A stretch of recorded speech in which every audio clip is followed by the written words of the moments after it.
Tuesday, back at it again with the good wrestling. Always. We can always count on Tuesday Night Live. You can always count on me to make references that are about 1.5 years to 2 years too late. It's true. Let's talk about something relevant. Let's talk about Smackdown, yeah. Yeah. It's relevant. Relevant AF. Only 4 matches, but they were all, well, one... Yeah. One wasn't quite as entertaining. It was what happened afterwards that was the most entertaining part. But we started with unfortunate news that Naomi's knee wasn't going to get better in the allotted time to defend her championship. Therefore, Daniel Bryan had the unfortunate task of having her relinquish the SmackDown Women's Championship. So, needless to say, Naomi, very emotional. She thought she was going to be champion going into WrestleMania this year, and obviously that's not going to happen. Will she get better in the next 40 days to be able to compete at WrestleMania? We don't know for sure. We haven't really got an actual... Yeah, here's where I'm at with this right now. Is Okay. I'm almost thinking that this is a storyline. The injury itself? This is a work. Because I think potentially WWE had the idea like, oh, let's put the belt on Naomi. And then I think it was maybe like too little too late when they realized, oh, we should have waited until she was in her hometown of Orlando to do it. Maybe. Though, I mean, watching the replays back, there is a very good chance that she hyperextended her knee. Because that split-legged moonsault she hit Alexa Bliss with at the end, the knee that she has the brace on, like, that's her knee directly hit her hip. And so, like, I think... there is a good chance that it is a real injury, though we don't know what the severity of the injury is. So, unfortunately, that leaves no champion heading into WrestleMania.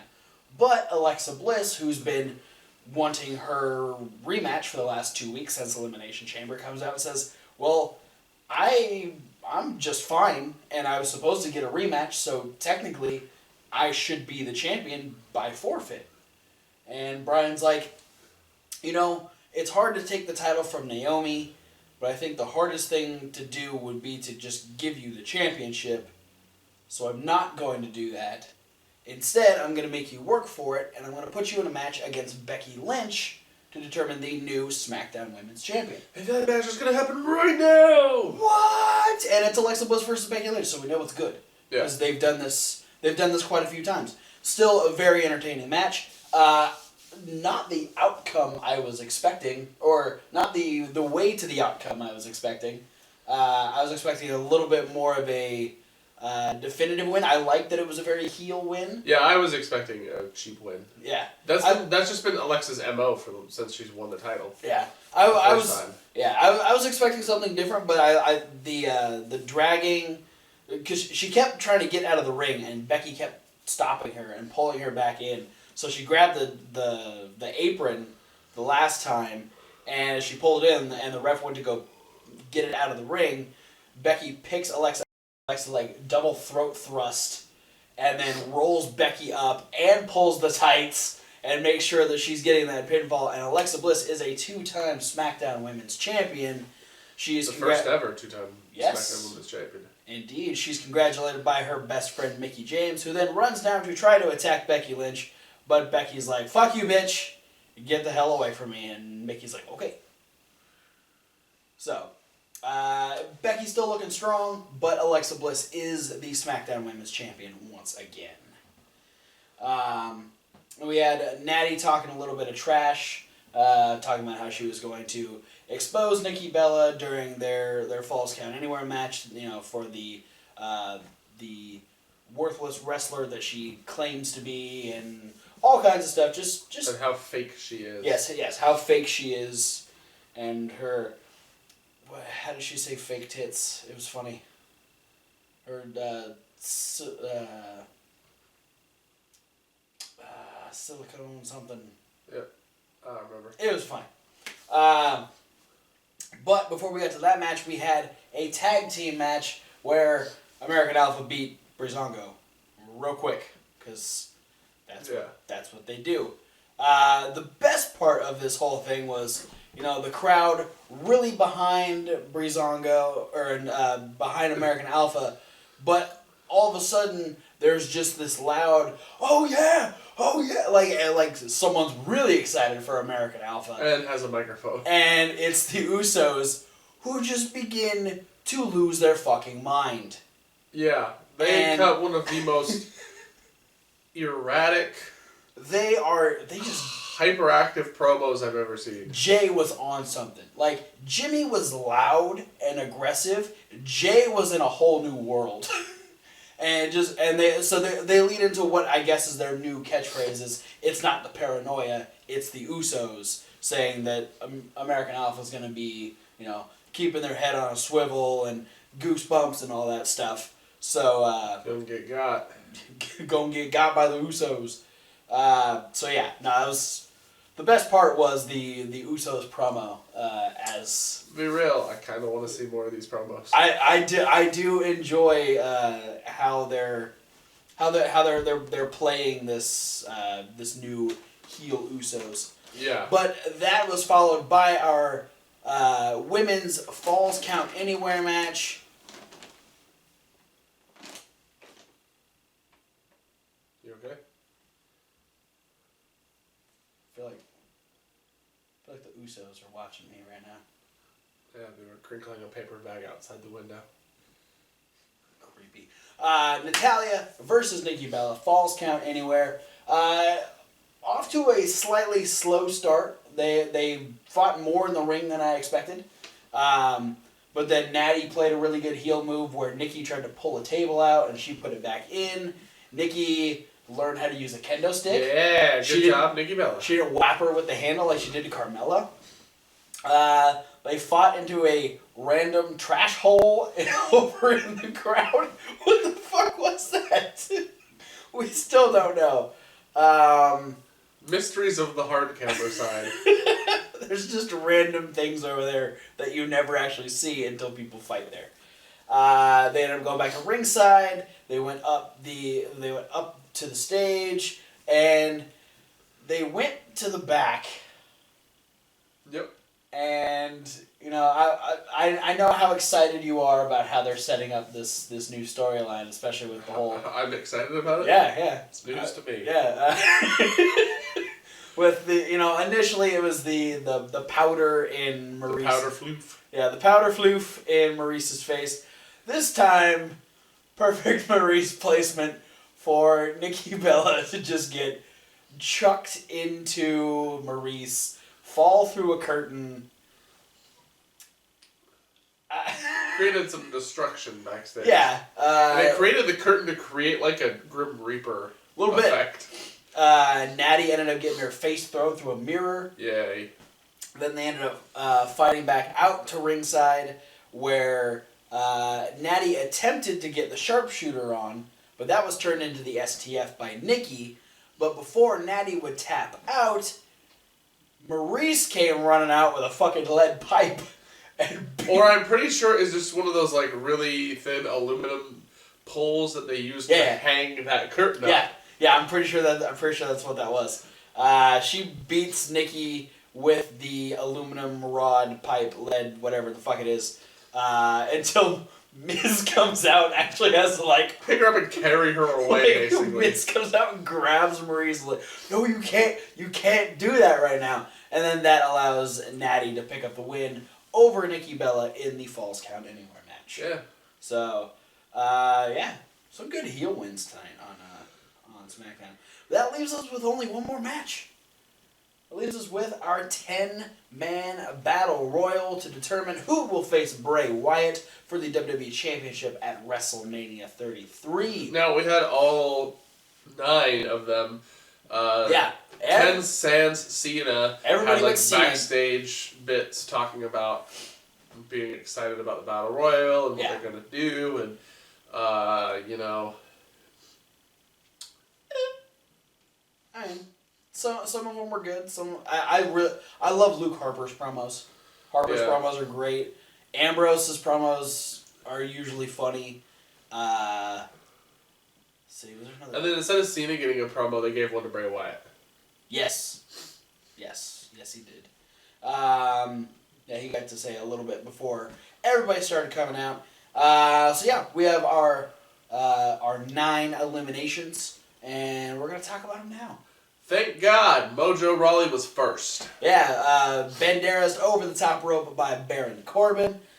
He was followed by Kalisto. Him and Dolph Ziggler were fighting on the apron, and Dolph Ziggler hit him with a super kick. Not too long after that, Ziggler was caught with an enziguri by Apollo Crews and was sent to the floor. Crews was then... I messed up on my note. Crews was then eliminated by Corbin, who was... Crews was distracted by Dolph, who had gone out and grabbed a chair and was attacking Kalisto again. So Corbin dumps Crews over the top. And then Crews chased Ziggler away. Yes. Miz was easily eliminated by John Cena. Yeah, Miz was distracted in his own little world pretending he was Daniel Bryan. True, yeah, he was hitting everyone in the corners. And then Cena was the only one who wasn't in a corner. And so, yeah. Miz went running and Cena just chucked him.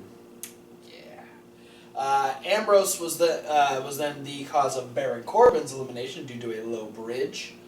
John Cena then I don't even know what he did. Like, he eliminated Miz. Did he do anything special? When Cena eliminated Miz? Yeah. He just hurled him out, I think.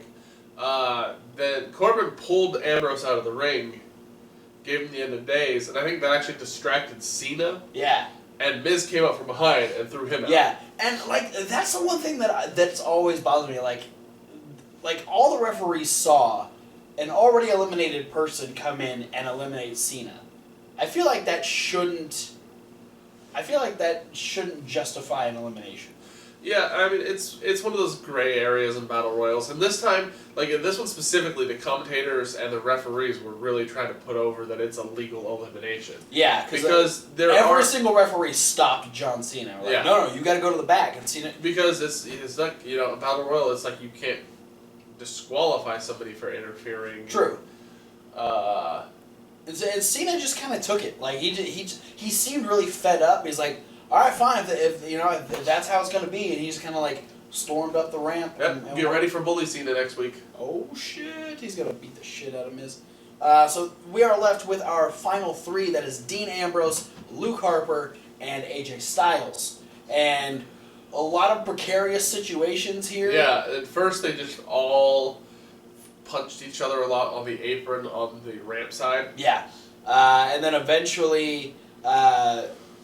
Harper was trying to eliminate Styles, and Ambrose went over and tried to dump them both over, but then he kind of went over himself, and then all 3 of them were on the apron, and then it was a lot of punches and kicks, and then for some reason Ambrose decided he was going to try and pick up Styles, and then he got kicked in the gut by Harper, dropped AJ back in, and that was Dean Ambrose's elimination.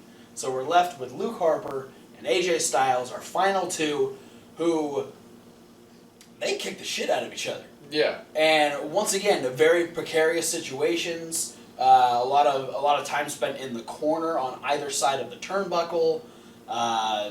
Attempts at suplexes and just all kinds of things, which unfortunately led to a double elimination.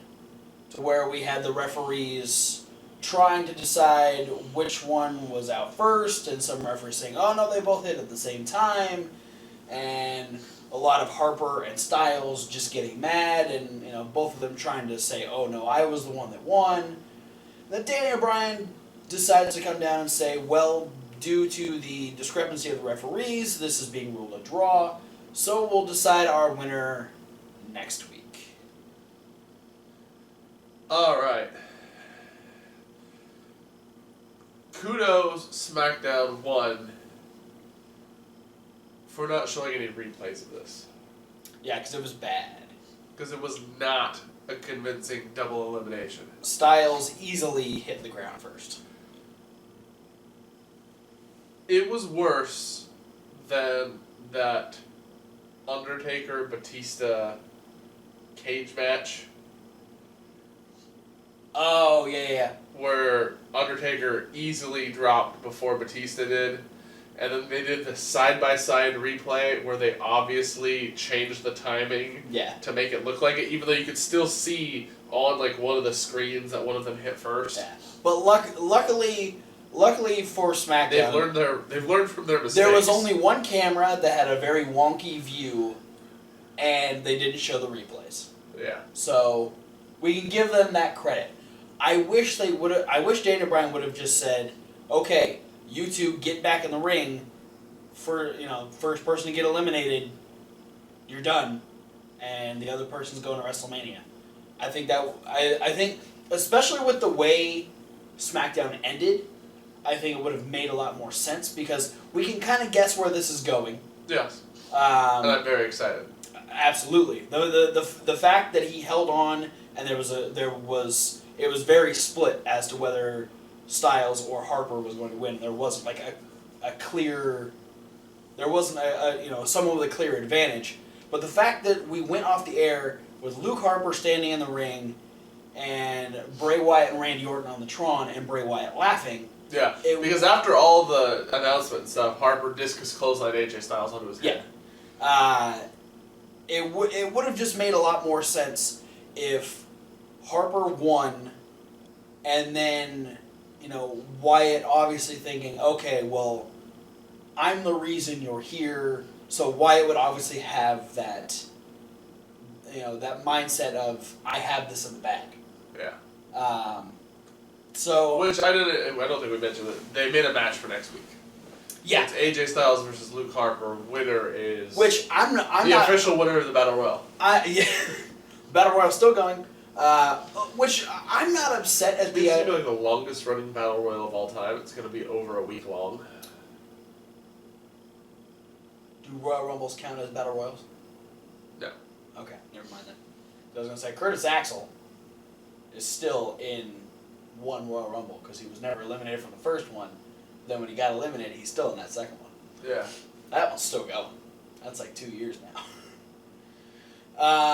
But yeah, I'm not upset that we're going to get Luke Harper versus AJ Styles. No, I think this is going to be an amazing match. It's going to be a badass match, but I wish it was more like AJ's just upset that, he didn't win, so he just challenges Luke Harper.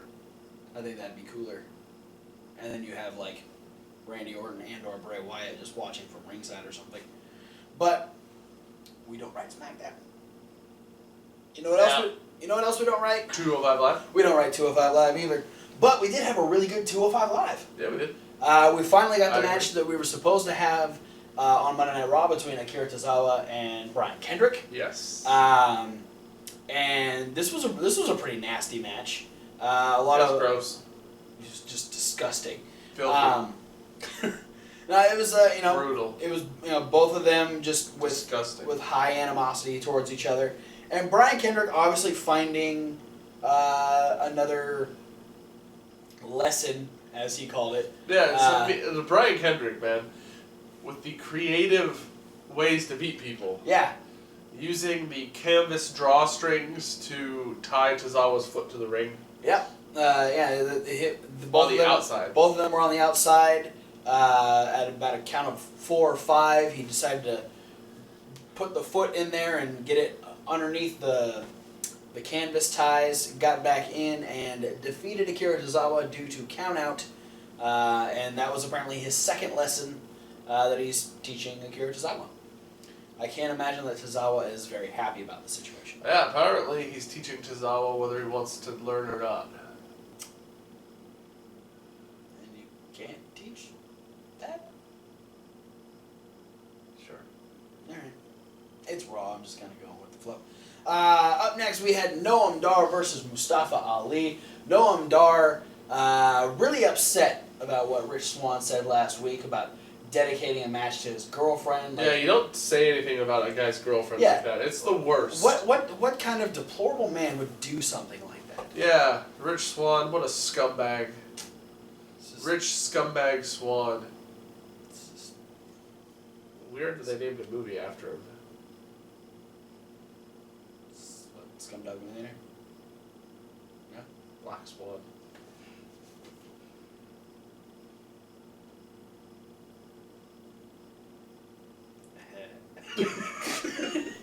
But we have Noam Dar versus Mustafa Ali. This, I really enjoyed this.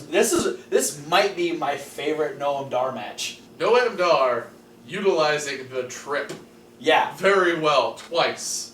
Not only that, but he has a willingness to throw himself into moves Yes. and take them like a fucking champ. That's shown by the fact that he first appeared on the show sporting a black eye. Yeah. During his promo. Which was apparently a tag team match they did before Monday Night Raw. But yeah, I love this match. They have fantastic chemistry.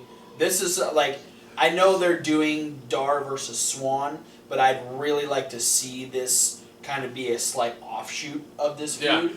I'd love to see more Noam Dar versus Mustafa Ali. I like the story that Noam Dar was putting in this thing. Is any time Mustafa Ali started gaining momentum, Noam Dar would get out of the ring and stop him. Yeah, and he was a lot of really good heel tactics on the part of Noam Dar. Yeah.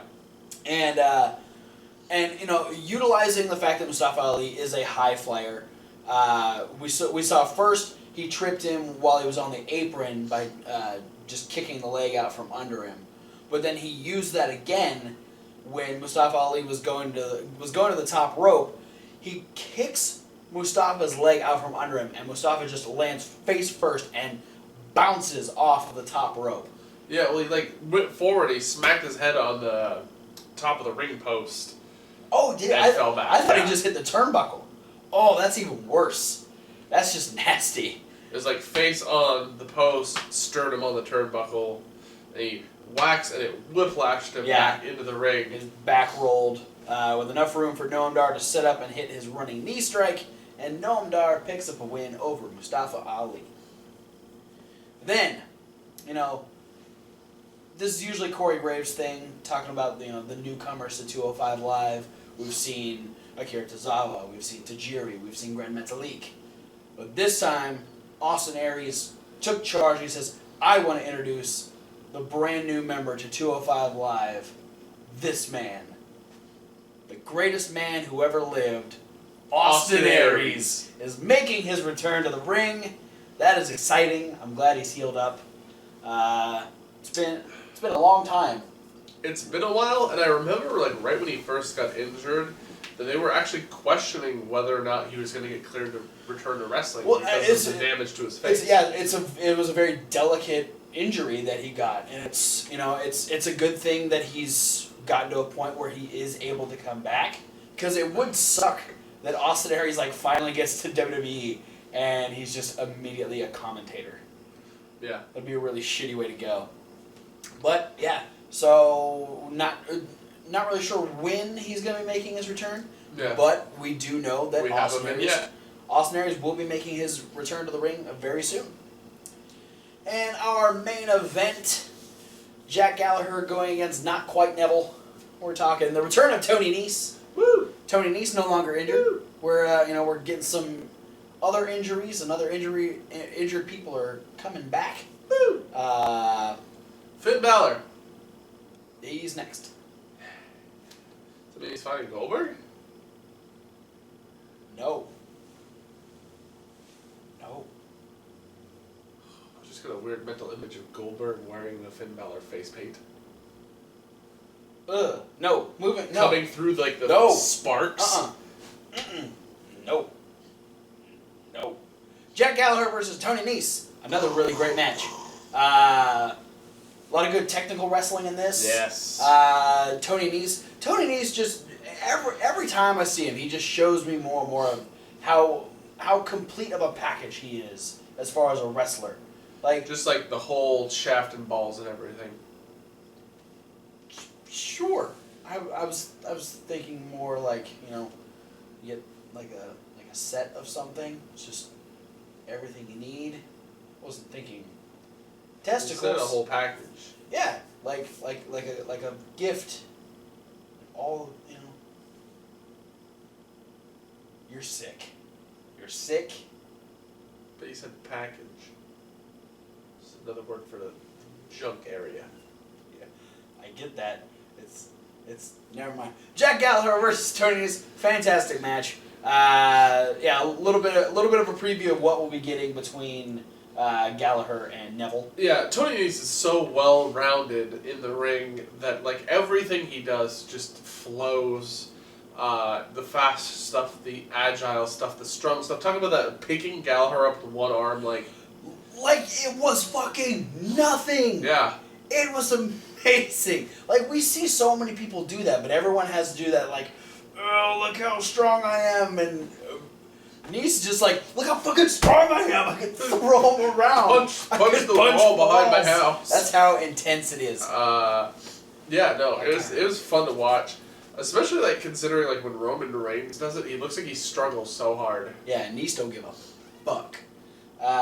Even though, like, when Sin Cara started doing it before Roman Reigns did it, he even made it look like it was easier than Roman Reigns doing it. Well, Roman Reigns isn't used to carrying people. That's true. Or putting them over his head. Tony's also hitting a couple gnarly super kicks on Gallagher, busting up his lip. But yeah, no, it's just a fun. The fact that they kept going to the top rope for stuff like this, like Nese hit a spider German. Yeah, Gallagher followed it with a top rope belly to back suplex. Yeah, that's fucking awesome. It's just such a good build towards the end of this, and match of great pacing. Yeah, and then with that back suplex, rather than our usual setup for the headbutt and then the running drop kick, that was enough for him to hit the running drop kick, and Jack Gallagher defeats Tony Nese and has some momentum heading into Fastlane, where he will challenge Neville for the Cruiserweight Championship. Yeah. And that was it for 205 Live and Tuesday.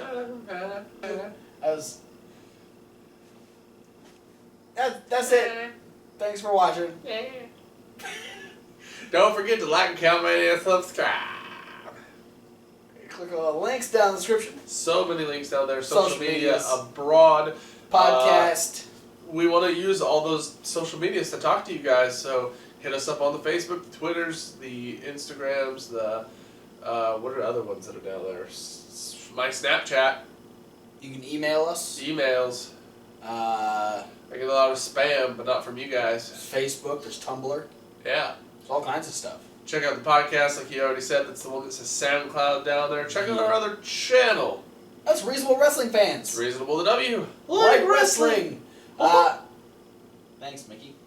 Yeah, we're going to be posting some more videos over there. We've got punishments we're getting ready to film here pretty soon. Have you picked a promo yet? I have. Oh. I have, and I got a couple warheads sitting over there. Yeah, maybe we'll talk about that after we watch NXT. But yeah, look forward to stuff like that. Let us know what types of stuff you want to see. Get a hold of us somehow. Plenty of ways to do it. But for now, thanks for watching, guys. We'll see you at whatever video you decide to watch next. Fuck Mojo Rawley. Fuck Jungle Jerry. Yeah, fuck that guy.